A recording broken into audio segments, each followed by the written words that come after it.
가을볕은 맑아서 가만히 가을 소리 가늘어 고요히 가을 잎은 물들어 나지기 폭염 속을 걸어온 열매들이 익어오고 시든 꽃들 사이로 가을 잎은 붉어지고 엷은 미소로 사라지는 것들과 깊이 물들어 다가오는 것들과 짙푸른 여름과 하얀 겨울 사이로 이 짧은 가을은 성숙의 치열이어서 비워져가는 계절의 여백 사이로 차오르는 존재의 광활이어서 내 안에서 무언가 톡톡 고요히 익어 터지는 소리, 오롯이 앉아 눈 가늘게 뜨고 가을 햇살에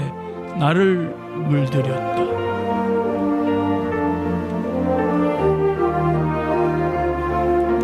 안녕하세요. 추억의 음악사진관 정태식입니다. 방금 함께 들으신 시는 박노해의 가을에 물들어 였습니다. 마침내 무더운 여름이 지나갔습니다. 정말 이번 여름은 너무 길었습니다. 추석이 들어있었던 9월에도 에어컨을 밤낮으로 틀어야만 했지요. 이 지역에서 지구과학과 기후학의 권위자이신 계명대 김혜동 교수는 연중 가장 힘든 계절인 여름이 자꾸 늘어만 간다고 합니다. 내년에는 라니냐 때문에 올해보다 더 더울 것이라고 합니다. 그리고 겨울도 더 추워질 것이라고 예상합니다. 또한 시인이 말해주듯이 가을은 점점 더 짧아지고 있습니다. 그리고 이 짧아진 가을 동안 열매와 곡식들은 익어가기 위해 치열하게 햇살을 받고자 분투하고 있습니다. 우리의 삶도 짧은 가을 동안 시가 말하듯이 성숙해져서 마치 열매가 무르익어 톡톡 터져가듯이 익어가야 하겠습니다.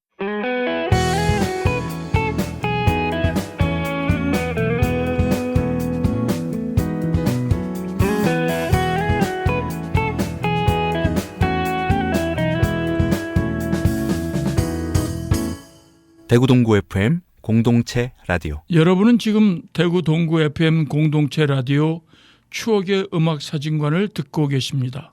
주파수는 104.5MHz입니다. 초대 손님과 음악을 들으면서 과거의 이야기를 함께 나누는 추억의 음악사진관은 추억을 통해 지난날에 있었던 일들을 더듬어 보게 하고 음악과 리듬으로 우리의 가슴을 두드리고 사진처럼 지난날의 그림을 떠오르게 하지요. 오늘의 초대 손님을 소개하겠습니다. 오늘 초대 손님은 전 효성여고 교장 김명희 선생입니다. 김명희 선생은 경북대 사범대학 역사교육과를 졸업하고 대구와 경북의 여러 학교에서 학생들에게 역사를 가르치셨습니다. 그리고 2004년에는 효성여자고등학교로 부임해 와서 2020년 교감을 거쳐 2021년 교장이 되었습니다. 오늘 특별히 김명희 교장을 모신 것은 교사로 학생들을 가르치는 일에 전념했음은 물론이고 환경과 사회적 경제 등 지구와 자연 생태계의 문제는 물론 사회 문제의 해결을 위해 동분서주했기 때문입니다. 교사라 있으면서 학생들과 학교 내에 사회적 협동조합을 만들었고 사회적 경제 프로그램을 기획하고 운영하기도 하였습니다. 일단 모시고 자세한 이야기를 나누겠습니다.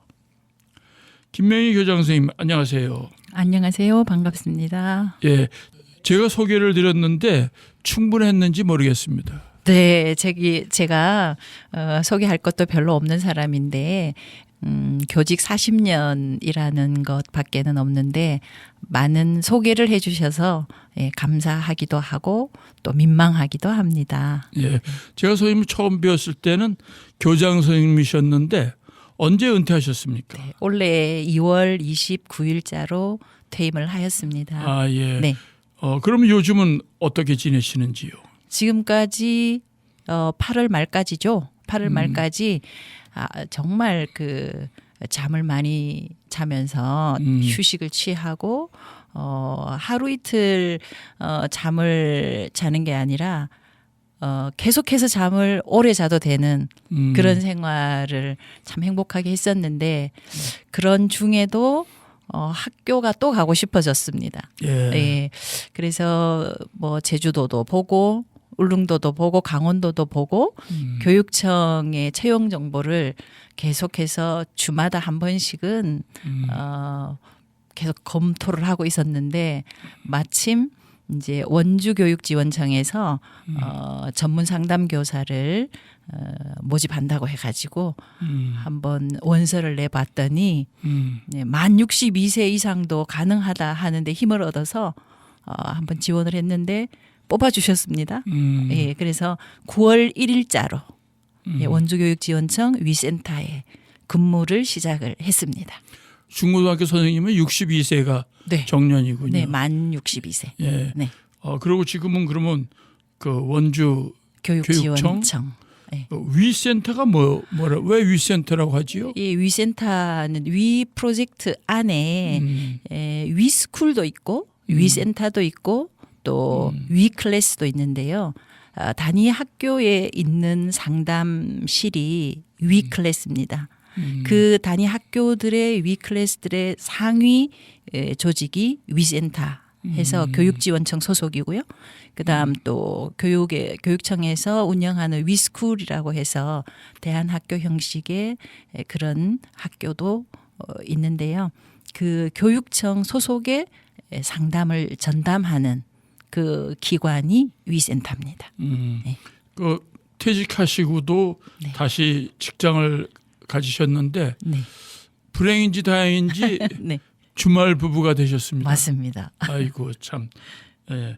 그러면 그 상담사 자격증은 언제 취득하셨습니까? 제가 2016년에 계속해서 이제 그 전후로 학교의 업무로 위클래스 업무를 맡았었거든요. 그래서 위클래스 업무를 하게 되면 이제 힘든 학생, 마음이 힘든 학생들이 많이 찾아오는데요. 그때 제가 자격증이 있으면 좀 더 학생들에게 더 잘 다가갈 수 있겠다. 이런 것 때문에 3년 공부를 해서 역사 교사 외에도 전문 상담 교사를 할 수 있게 되었었습니다. 그러고 보니까는 석사도 하셨던데. 그건 교장이 되고 나서 좀 그 폼나는 교장이 되면 좋겠다 해서 인문학 그 소양이 좀 있는 교장이 되면 좋지 않을까 이런 아주 소박한 마음으로 가톨릭 대학 그 대학원에 인문학 과정을 신청을 해서 공부를 조금 했습니다. 뭐 그야말로 주경 야독을 하셨네요. 예, 주경야독을. 예, 교장 선생님 하시면서 네. 대학원을 다니셨고 네. 석사까지 하시고. 자, 여기서 잠깐 이야기 멈추고 김 선생님이 좋아하시는 음악을 하나 청해 듣겠습니다. 어떤 곡을 먼저 들을까요? 임을 위한 행진곡을 아세요? 알지요. 네. 한국 사람이라면 다 알지요. 다 알지요. 예. 그 곡을 먼저 좀 들려주시겠습니까? 예. 예, 민주화를 위한 투쟁을 그린 임을 위한 행진곡을 이은미의 목소리로 같이 듣겠습니다.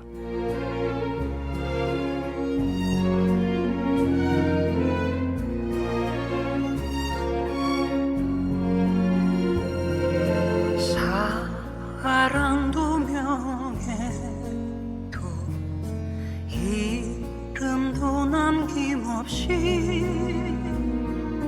한평생 나가자던 뜨거운 맹세 동지는 간대었고 깃발만 나부켜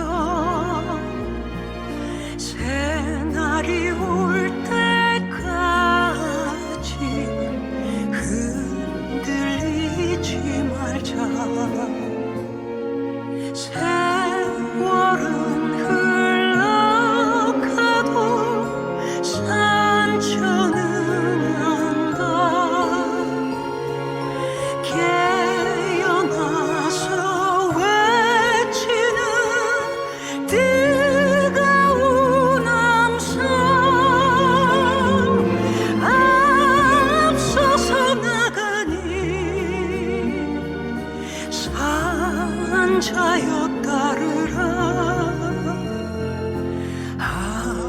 앞서서 나가니 상자여 따르라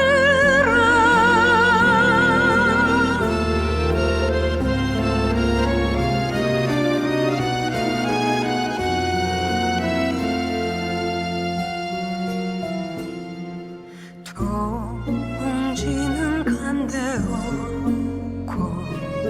깃발만 나부켜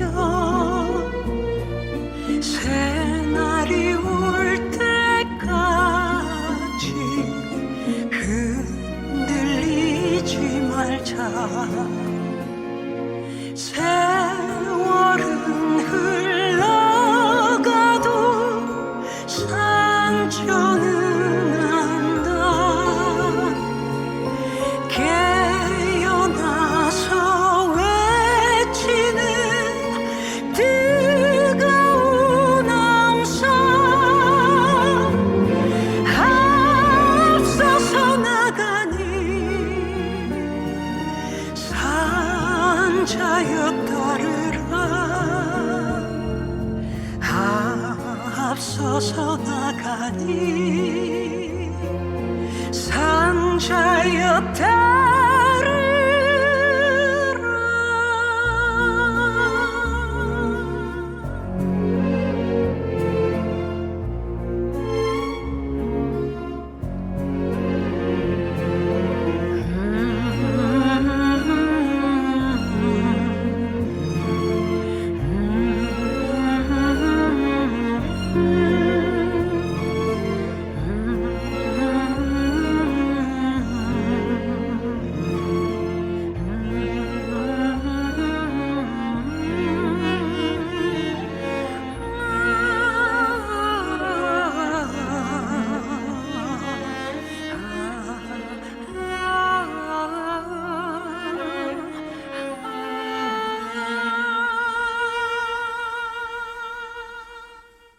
이은미가 부른 임을 위한 행진곡을 들었습니다. 이 노래는 5.18 민주화운동을 대표하는 노래로 1982년에 작곡되었습니다. 광주 민주화 항쟁만큼 이 노래 또한 우여곡절을 상당히 많이 겪었지요. 금지곡이 되기도 하고 기념 행사에서 노래해야 하는가, 노래를 한다면 합창을 해야 하느냐, 재창해야 하느냐를 놓고 된다 안 된다를 놓고 매우 시끄러운 적도 있었습니다. 지금은 모두가 수용해서 기념행사에서 다 함께 부르기로 했습니다만 언제 또 논란이 제기될지 모르겠습니다. 김 선생님이 이 노래를 첫 번째로 추천하셨는데 같이 듣고자 하신 특별한 이유가 있는지요? 네, 제가 80학번이에요. 그래서 대학생이 되자마자 1980년 상황을 맞닥뜨리게 되었습니다. 그 5.18이 일어났던 거죠. 그래서 이 곡을 불러도 이해를 받을 수 있는 자리에서는 제가 라이브로 곧잘 이 노래를 부르기도 해요. 아마도 제가 추억의 음악 사진관 필름을 1980년부터 시작하고픈 마음, 그 마음으로 첫 번째 곡을 이렇게 선정을 하게 된 것 같습니다. 지금 들으신 이 노래는 특히 국제적으로 민주화를 위한 항쟁가가 되었습니다. 일본이나 대만, 홍콩, 필리핀 등 아시아 노동계에서는 노동자 투쟁가로 나름 유명한 노래가 되었지요. 특히 2021년에는 미얀마 민주화 운동에서 이 노래가 불려지기도 했습니다. 어떤 의미가 있다고 생각하십니까? 네, 국내뿐 아니라 국제적으로도 민주주의를 수호하는 대표곡으로 자리매김한 곡임에도 불구하고 또한 상식, 보편성 모두 다 확보된 노래임에도 불구하고 이 국가적 행사에서 이 곡 재창이 문제가 된다는 것 정말 역사에 저는 심각한 후퇴 상황이라고 볼 수밖에 없는 거죠.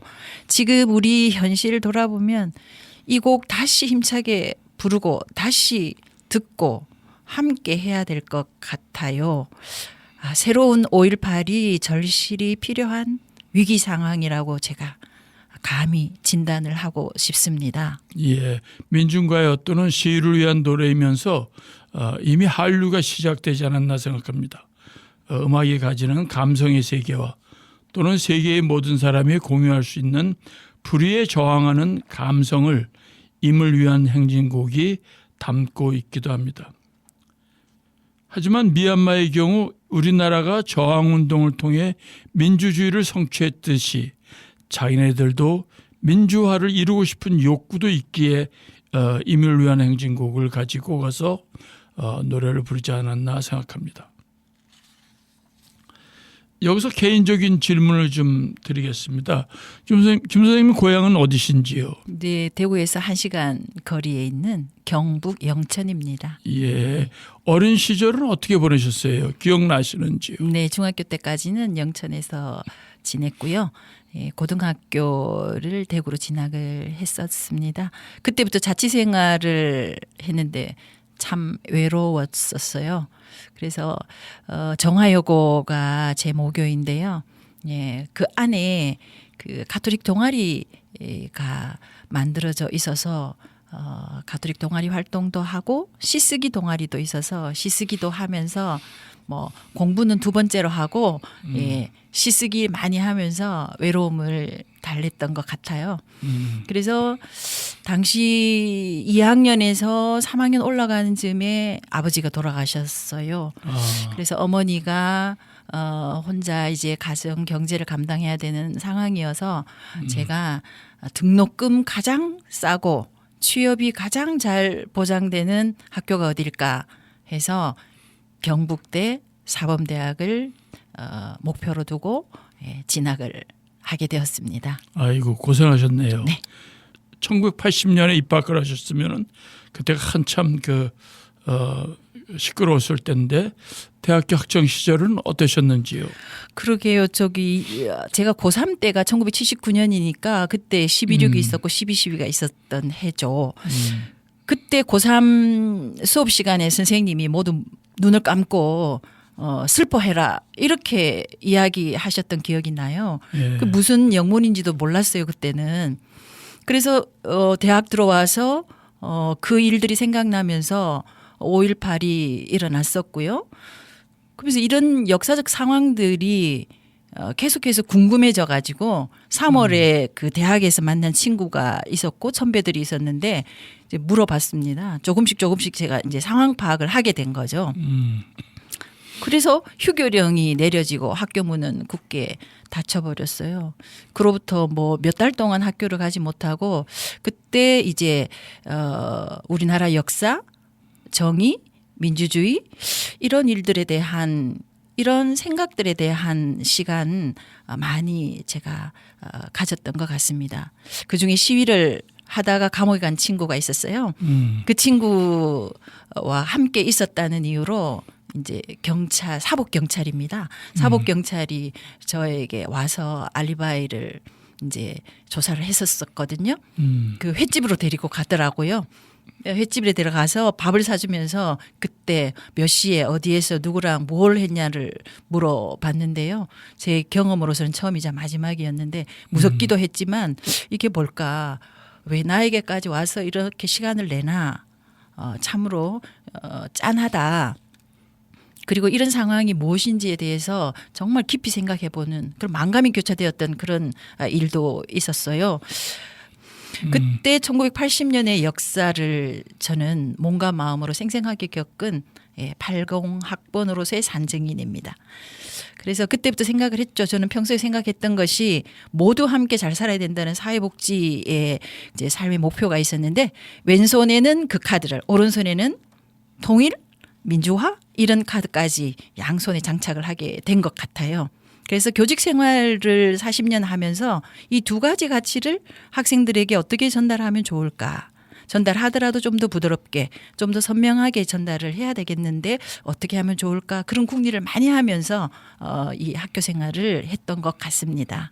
시골 소녀를 시대가 사회가 아주 진보적인 투사로 만들었군요. 네. 예. 그러고서 이제 사범대학에서 역사를 전공하셨는데 그때는 아까 말씀하신 대로 그 등록금이 가장 싸고 네. 취업이 보장되는. 네. 그런데 그래도 역사학을 택하신 특별한 이유가 있습니까? 네. 그러게요. 제가 그 고등학교까지만 하더라도 여러 과목 중에서 특별히 좋아하고 하지는 않았었는데 대학 1학년 때는 교양과정부라고 해서 사범대학 사회계열 학생들이 전공 없이 그냥 교양 과목 전체를 공부를 했었는데 2학년 올라가면서 전공 과목을 선택을 하라 했는데 여러 사회계열 과목 중에서 저는 역사를 해보고 싶다 이런 생각을 하게 된 거는 아마도 1학년 때의 경험이 작용을 했던 것 같습니다. 군사 정권이 전공을 네, 만들었네요. 만들었습니다. 그래서 자 그럼 여기서 두 번째 노래를 같이 듣겠습니다. 어떤 곡을 들으시겠습니까? 네, 섬집 아기라는 곡을 택했습니다. 이 노래를 택하신 특별한 이유가 있는지요? 네, 저 아이의 그 자장가였거든요. 저는 자녀가 셋이에요. 아들 둘, 딸 하나입니다. 예, 아들들과 딸의 나이 차이가 12살, 14살인데 제가 42의 막내딸을 낳았어요. 아, 늦둥이셨네요. 네, 예.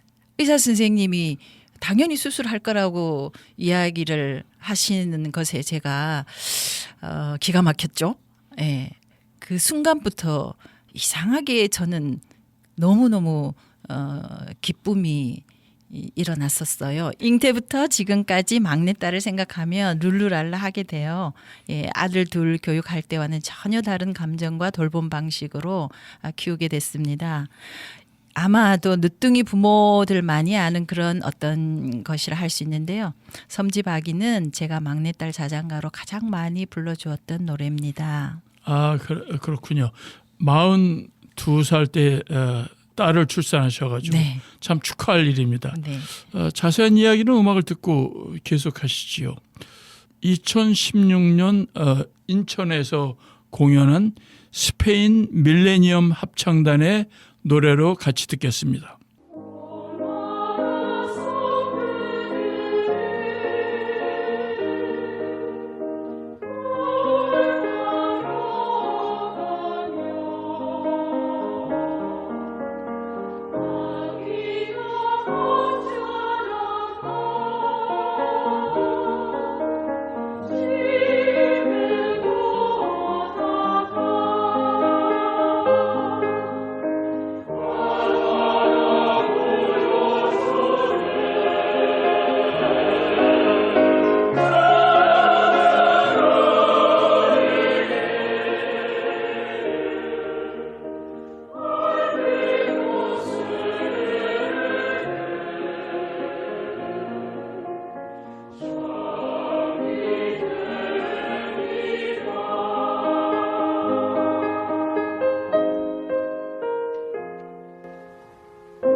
이 노래는 1950년에 만들어졌는데 일반적으로 이제 엄마가 아기에게 처음으로 불러주는 노래 중에 하나라고 합니다. 몇 년도에 그 42살에 나셨다는데 그게 몇 년도였어요? 2002년인데요. 그때 월드컵이 있었던 저희들이 4강 갔던 그 기억이 있었던 2002년입니다. 예. 그 누뚱이로 나오시고 삶에 커다란 변화가 있었을 텐데 어떻습니까? 그러게요. 저희가 늦둥이를 결심하고 낳은 것도 아니고 또 가족 계획안이 있었던 것도 아니고 어느 날 문득 이렇게 선물처럼 늦둥이가 왔어요. 그런데 뭘 의도를 하거나 결심을 하면 사람이 이렇게 좀 인간의 품격이 좀 나아질지 모르겠는데 그런 과정 없이 저절로 되는 삶의 변화.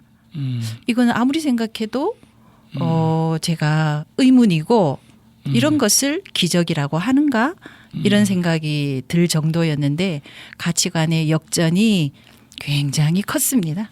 예.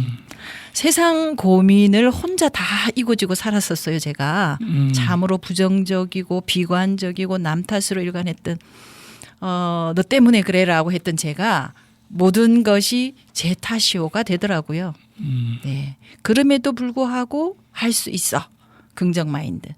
지금 여기라는 제가 현재 인식의 철학이나 그러려니 그럴 수 있지라는 수용의 철학이나 안 되면 되게 하라 될 때까지 해볼 거야 라는 희망 등등 이런 삶의 그 질적 수준이 저에게 참으로 다르게 다가왔습니다. 남편이랑 저랑 사랑으로 자녀를 키우는 것이 이런 것이구나라는 것을 알게 해주었던 게 바로 막내딸인데요. 저희 사실 위에 두 아들들을 키우면서 의무감으로 키웠거든요. 굉장히 미안한데 지금 생각하면 그런 가족들을 하나로 묶어주는 신기한 존재. 그래서 선물이고 기적이라고 생각을 하고 있습니다. 김 선생님께는 그 기적이고 선물인데 네. 국가에는 아주 커다란 보탬을 드렸습니다. 예. 요즘같이 그 인구가 부족한데 전에 출연하신 유경원 선생도 딸만 셋이 그렇군요. 예. 그래서 아주 국가의 충성을 네. 다한다고 이제 자 여기서 노래 하나 더 듣겠습니다. 이번에는 어떤 곡을 택하셨는지요? 윤신혜의 열애를 듣고 싶습니다.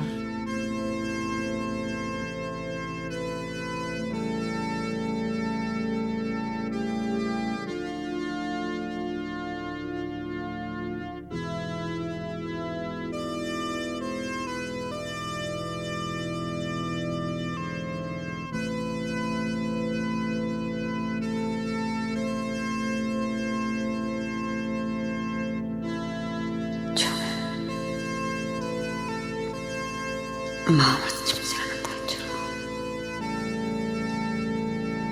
흩어진 바람인 줄 알았는데 안 지나서나 끊임없어서 그대 향한 그리워 그대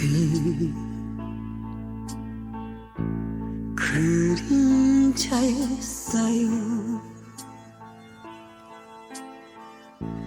이 한 세월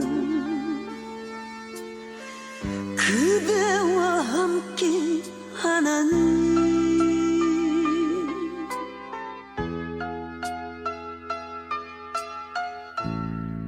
그대의 가슴에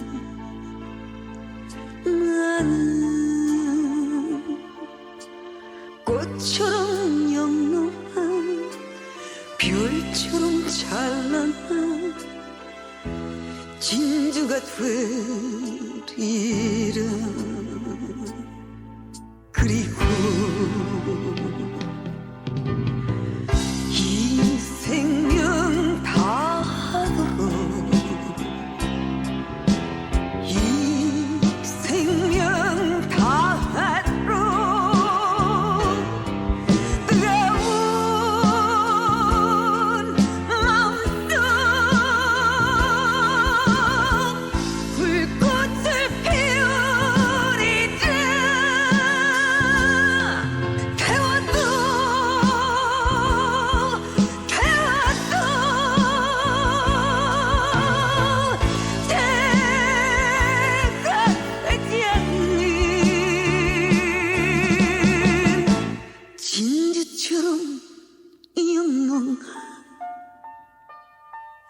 사랑을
윤신혜의 열애를 들으셨습니다.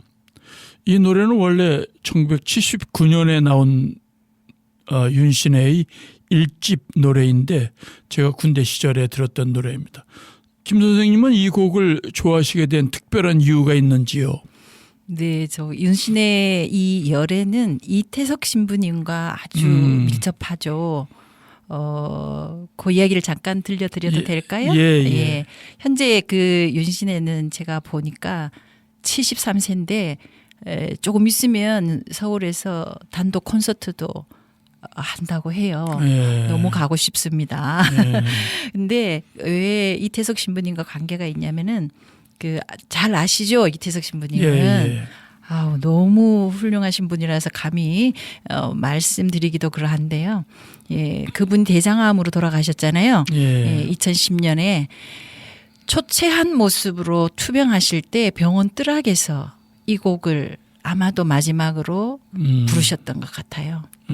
그때 이태석 신부님이 열창하는 이 열애가 제 마음에 깊이 정말 새겨져 있었거든요. 그때부터. 이태석 신부님 이런 말씀하셨어요. 예수님이라면 이곳에 학교를 먼저 지으셨을까? 성당을 먼저 지으셨을까? 자주 나는 생각한다. 아무리 생각해봐도 학교를 먼저 지으셨을 것 같다. 사랑을 가르치는 성당과도 같은 거룩한 학교. 내 집처럼 느껴지는 그런 정이 넘치는 학교. 그런 학교를 말이다. 라고 말씀하셨어요. 수단에서. 네. 예. 이 글이, 이 말씀이 그 책에 적혀 있었어요.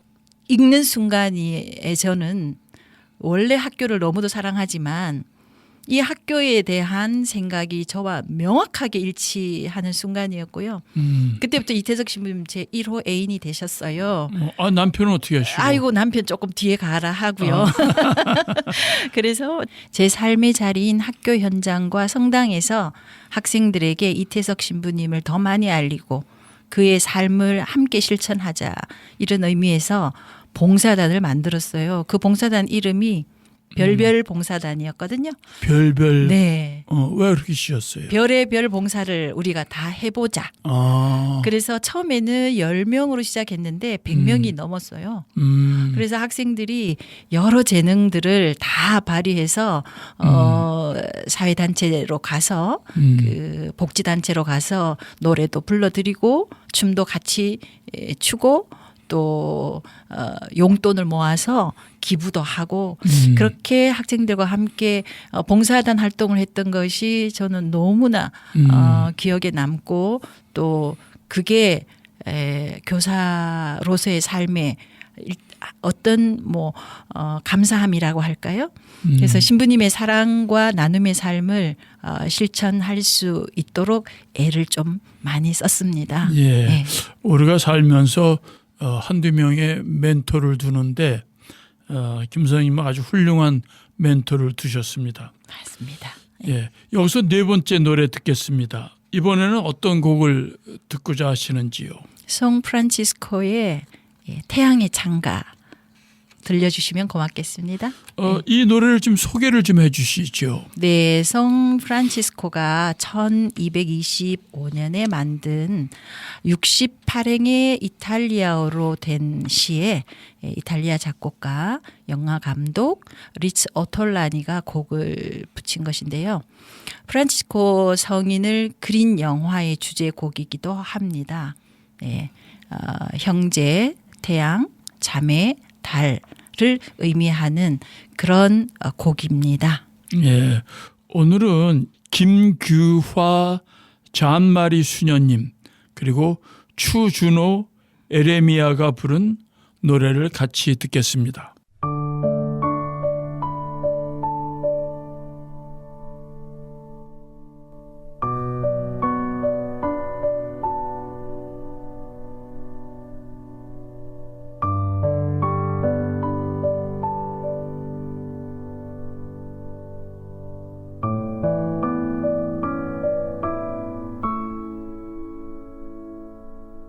오 감미로워라 가난한 내 맘에 한없이 샘솟는 정결한 사랑 오 감미로워라 나 외롭지 않고 온 세상 만물 향기와 빛으로 피조물의 기쁨 찬미하는 여기 지극히 작은 이 몸이 있음을 오 아름다워라 저 하늘의 별들 형님인 태양과 누님인 달을 오 아름다워라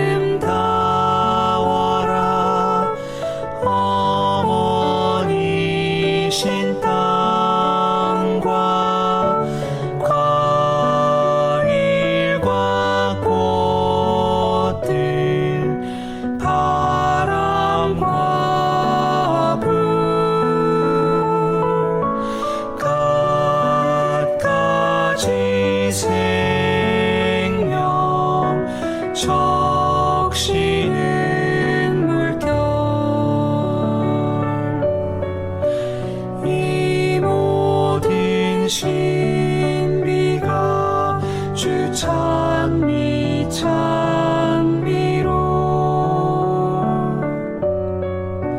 사랑의 내 주님 노래 부른다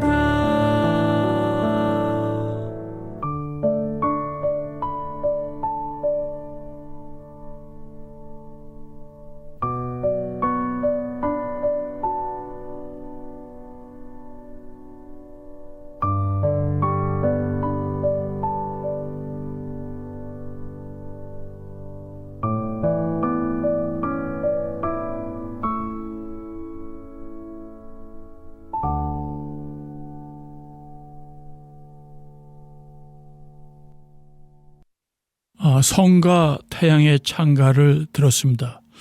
저는 이 음악의 시를 자세히 들여다보니까는 태양의 창가라는 제목이 좀 적절한지 그런 생각이 드네요. 왜냐하면 태양의 창가면 우리가 태양의 신을 찬미하는 그런데 이 노래 가사 보니까 신의 창조물인 맞습니다. 태양과 달 그리고 이제 우리가 사는 지구와 별 이런 모든 것들이 신이 우리에게 마치 형제와 자매 그리고 어머니처럼 소중한 사람들을 주신 선물과 같은 존재라는 내용으로 만들어진 시네요.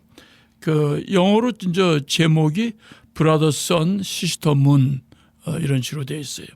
근데 선생님이 이 노래를 선택한 특별한 이유가 있으신지요? 아무래도 제가 음악을 선정하는 데 있어서 제 관심사와 관계가 있을 수밖에 없는데 환경에 대한 관심을 또 우리가 소홀히 할 수 없는 시대적 상황에 살고 있지 않습니까? 환경의 위기, 정치의 위기, 경제의 위기, 뭐 위기가 아닌 것이 없는데요. 정말 지금 지구의 시계가 마지막을 향해서 달려가고 있는 것 같은데 예, 그런 관련된 이 형제 자매로 이 자연물을 노래하신 프란치스코 성인의 삶 한번 돌아보고 싶었고요. 제가 태중에서부터 어머니가 다니시던 성당을 다녔는데 많은 성인 성녀들의 삶이 저의 모범으로 존재하지만 프란치스코 성인의 삶이 정말 크게 와닿아요. 그래서 프란치스코 성인은 그 오래전에 벌써 생태 환경의 위기를 예견하신 거 아닐까요? 그래서 송구한 마음도 들고 감동의 마음도 들고 이 두 가지 감정을 매번 느끼면서 듣고 있는 곡인데요. 들을 때마다 내가 생태 환경 지킴이가 돼야 할 텐데 이런 생각을 하면서 듣고 있는 곡입니다. 예. 그러다 보니 이제 가사의 마지막 부분에 이 모두가 주님이 지으신 우리를 위한 삶의 원천 이런 그 구절이 들어가 있습니다. 그 우주 자연이 인간을 사랑하는 신이 준 선물이라는 내용도 있고요. 여기에서 그 김 선생님이 하시는 환경운동과의 연관성을 찾을 수 있는데 어떻습니까? 환경과 생태계 등의 문제에 대해 김 선생님께서 많은 관심이 있으시고 효성여고에 계실 때도 많은 환경 관련 프로그램을 기획하고 진행하셨다는데 소개를 좀 해 주시지요. 네, 우리 처음에 김의동 교수님 이야기가 있었잖아요. 김해동. 네, 김해동 교수님. 예. 예, 그 교수님 모시고 여러 차례 환경 강의를 학생들에게 열기도 했었어요. 그리고 원전 문제, 뭐 에너지 문제, 다핵 정책 이런 데 대해서 학생들 스스로가 찬반 토론회를 할 수 있도록 장을 열어 주기도 했었고 또 학생들은 자신의 논리를 정말 정확하게 잘 이 주장을 하고 글도 너무너무 잘 써요. 그래서 보통 원전에 대해서는 반대를 한다고 생각하잖아요. 그런데 찬성하는 친구도 있더라고요. 그 논쟁, 그 논리 전개가 정말 학생들 수준 높은 효성여고였었거든요. 네, 그리고 태양광 에너지 추출 실험도 해봤고 또 바이오 식물 정원도 꾸며보기도 하고 학급마다 환경 지킴이들도 있었습니다. 그래서 분리수거, 환경교육, 메시지 게시. 그래서 환경에 대한 관심이나 자각을 학생들 스스로 할 수 있도록 이렇게 길을 조금 마련해 주었다고 할까요? 그래서 저는 이제 학교 생활을 하면서 학생들 스스로 움직일 수 있는 방향으로 많은 그 노력을 했었는데요. 그 자율과 협동이라고 하는 기치를 내걸면서 스스로 찾고 깨닫고 또 서로 도와야 한다, 실천할 수 있어야 된다. 그런 자유로운 존재, 그렇게 살아주기를 바라는 마음, 그런 마음으로 학생들과 함께 생활을 했었습니다. 예. 그 자연도 소중한데 환경을 지키고 생태계를 복원하는 작업 등 이 모두가 사실은 인간의 삶을 좀 더 나은 방향으로 이끌어 가고자 하는 것이 아닐까 이렇게 생각하는데 또 그래서 선생님이 관심을 두신 사회적 경제라든가 협동조합 활동과 같은 것도 있었지요. 네. 효성여고에서도 하신 일이 학생협동조합과 사회적 경제 프로그램 그런 것도 있었는데 좀 소개를 좀 해주시지요. 네, 외연이 조금씩 확장되는 느낌을 제가 음. 또 봤는데요. 사실은 저는 그 사회복지에 대한 관심 하나가 있었는데 대학을 들어오면서 정치가 뭔가 진리가 뭔가 또 정의가 뭔가 이런 데 대해서 관심을 가지다가 그 다음에는 또 환경 문제 그리고 협동 사회적 경제 이 분야에도 눈을 뜨게 됐어요. 이런 방향으로 저를 이끌어 주셨던 분은 신영철 선생님이라는 분이었어요. 저에게 학교 학생 협동조합을 만들어 보면 어떻겠냐. 그렇게 이제 그 말 한마디 하셨는데 할게요. 해볼게요. 제가 그렇게 하면서 시작이 된 거예요. 무엇인지도 모르면서 시작을 했어요. 그래서 환경 문제, 교육 문제 여러 가지 모든 문제들이 협동이나 협업 없이는 불가능하기 때문에 이 함께하는 일이면 해볼 수 있겠다. 해야겠다 이런 생각을 했었습니다. 최재천 교수도 이야기했죠. 예, 손잡지 않고 살아남은 생명은 없다고요. 그래서 독불장군이나 마이웨이는 오래가지 못하죠. 그래서 학생들에게 협동의 정신이 중요하다. 이론적으로도 가르칠 필요가 있지만 실제 실천을 하고 체험을 할 수 있도록 해야 되겠다 해서 학생들을 모집하고 사실은 제가 평교사였을 때도 이런 과목을 했었어요. 선택 과목으로 사회적 경제를 해야 된다고 해서 이 과목 편성을 했었는데 진짜 교육과정 안에 이 과정을 넣을 수가 있었습니다. 교육과정 편성의 최고의 마지막 결정권자는 교장이기 때문에 이 사회적 경제 교과목을 해야 된다라고 해서 교육과정 안에 배치를 했었고요. 그리고 협동조합을 만드는 예비 협동조합 활동을 하고 설립까지 해서 효성 소쿰놀이 사회적 협동조합이라고 이름을 정하고 정관 읽기를 하고 원주에 있는 무의당 학교 방문도 하고 해서 창립 총회까지 가서 대구에서는 아마도 두 번째로 설립을 하게 되었고 대구 경북 합치면 세 번째로 만들게 되었습니다. 그래서 초대 이사장으로 어쩔 수 없이 제가 하게 됐고요. 지금도 계속 이사장직은 계속되고 있습니다. 예. 그렇게 하고 나니 그런 일들을 한 학생이 대학에 면접에서 이 이야기를 하게 되고 자기가 했던 활동을 이야기하니 입시에서도 좋은 성과가 따르더라고요. 그럼 그 소꿉놀이 거기서 어떤 활동을 좀 하셨는지 구체적으로 좀 말씀해 주시지요. 네, 소쿱이라는 우선 뜻은요 청소년의 소자와 협동조합의 쿱을 합쳐서 소꿉놀이 하듯이 우리 협동조합 활동을 하자 이런 의미로 시작을 했었고요. 제일 먼저 관심을 가졌던 부분이 학생들이 쉼을 할 수 있는 장소가 없다. 우리가 필요에 의해서 협동조합이 만들어지고 그 솔루션을 제공하는 것이 이제 그 협동조합이니 학생들이 제일 필요로 하는 게 뭐냐? 쉼의 자리가 필요하다.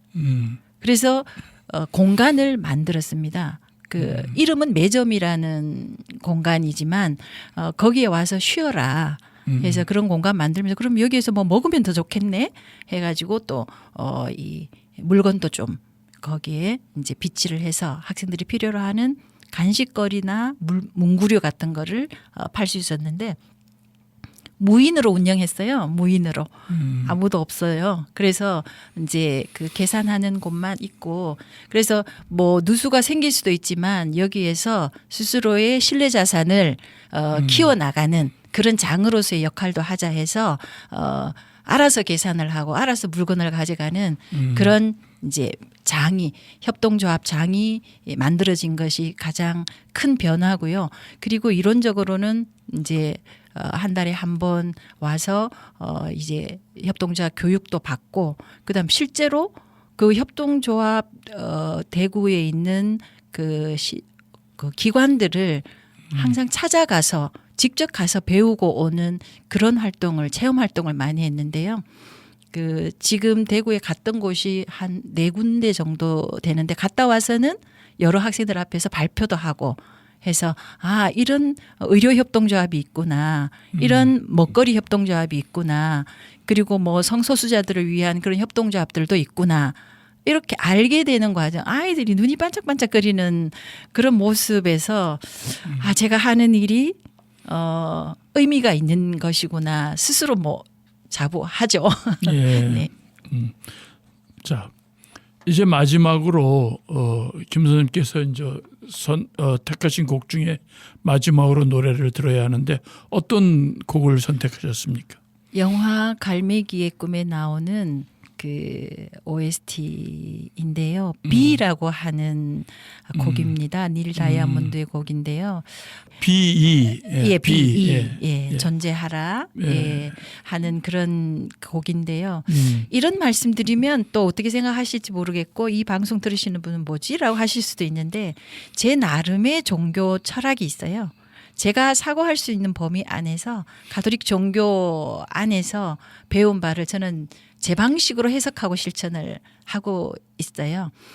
상당한 시간 동안 그리스도교 핵심 교리인 부활 승천 이게 뭐지? 라고 오래오래 생각을 했었더랬습니다. 그래서 해석을 했어요. 제 나름대로. 부활 승천 이것은 세상 안에서 이루어져 하는 것이다. 지금 여기에서 이루어지지 않으면 의미가 없다. 그래서 하느님 나라가 너희 안에 있다는 말씀과 같은 논리로 저는 해석을 하고 있습니다. 현재도. 그래서 사랑의 완성이 부활이다. 부활의 표징이 승천이다. 이렇게 생각을 하는데요. 사랑이 없는 삶은 백날 살아봐야 헛된 삶이고 부활의 결과로 얻는 승천 저절로 이루어질 것이고 승천은 바로 자유를 의미한다고 생각을 해요. 그래서 저에게는 아름다운 꿈이 있습니다. 꼭 이루고 싶은 꿈이 있습니다. 바로 승천, 자유입니다. 지금까지 본 자유의 모습 중에서 가장 저에게 와닿았던 게 갈매기의 꿈에 나오는 조나단의 모습이거든요. 그래서 그 곡을 좋아합니다. 우리의 삶, 우리 존재의 근본을 건드려주는 이 곡을 들을 때마다 실존, 존재의 의미를 떠올리고요. 지금 여기에서 잘 살아야 한다는 다짐하게 되는 곡입니다. 제가 저에게 응원을 해주고 격려해주고 칭찬을 해주고 싶을 때 자주 이 곡을 듣습니다. 그 요즘 이제 그 신학에서는 구원이라는 게 그 신과의 합일. 네. 우리가 이제 실낙원 했잖아요. 네. 아담과 이브의 원죄로 우리가 그 낙원에서 추방됐는데 그래서 신과의 관계가 소원해졌지요. 네. 근데 다시 신과 합의를 하는 게 구원인데 그러기 위해서는 이 세상에서 다른 사람과 합의를 하는 것이 신과 합의라는 것이다. 그래서 이 세상에서 구원을 맛보지 못하면 천국에서도 구원을 맛보지 못한다. 그런 말씀을 아주 맞아요. 좋은.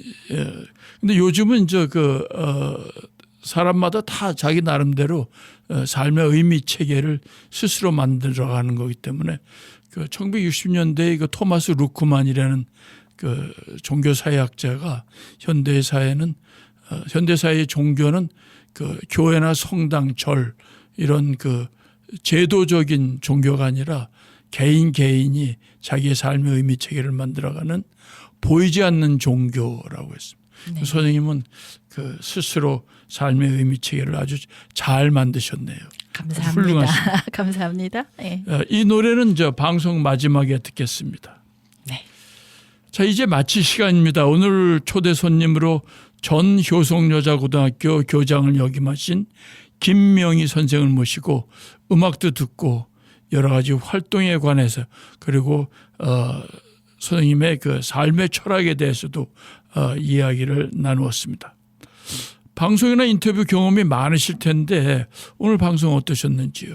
그렇게 할 때마다 떨리는 것은 매 한 가지인 것 네. 같아요. 네. 그런데 진짜 이런 경험을 하도록 배려해 주셔서 너무 감사드리고요. 제 여고 시절 꿈 중에 하나 방송인이었어요. 오늘 그 꿈을 이루었습니다. 네, 이렇게 긴 시간 동안 방송을 경험할 수 있게 해주셔서 너무 행복하고요. 대구 동구 FM 공동체 라디오의 무한한 발전 기원 드리면서 우리 교수님 그리고 또 함께 해주신 분들 감사드립니다. 예. 행복하십시오. 예. 네. 예, 오늘 함께 해주셔서 또 좋은 노래를 들려주셔서 또 좋은 이야기를 많이 해주셔서 감사합니다. 한 가지 그 광고 말씀드리면 우리 초대 손님으로 그 참여하셨던 김규원 경북대 사회학과 그 명예 교수께서 지난번에도 시집을 가지고 나오셨는데 새로 시집을 또 내셨어요. 제목은 마음 떠난 그림자. 그거를 여러분에게 그 광고로 알려드립니다. 지금까지 추억의 음악 사진관이었습니다. 기술과 편집에는 김영희 선생께서 수고하셨고 저는 정태식이었습니다. 안녕히 계십시오.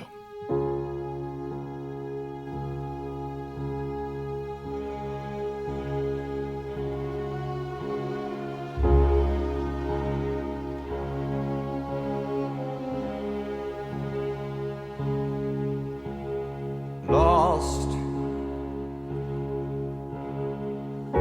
on a painted sky where the clouds are hung for the poet's eye. You may find him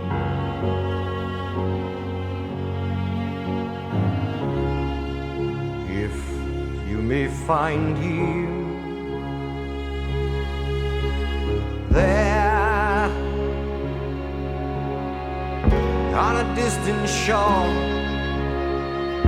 by the wings of dreams through an open door. You may know him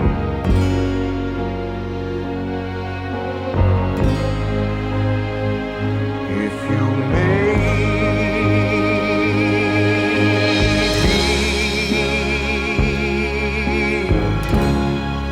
There's a page that aches for a word which speaks on a theme that is timeless,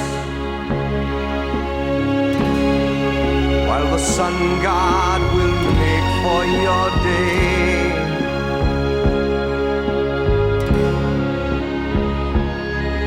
sing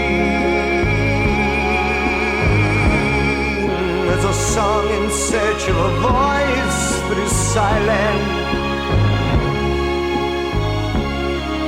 And the one God will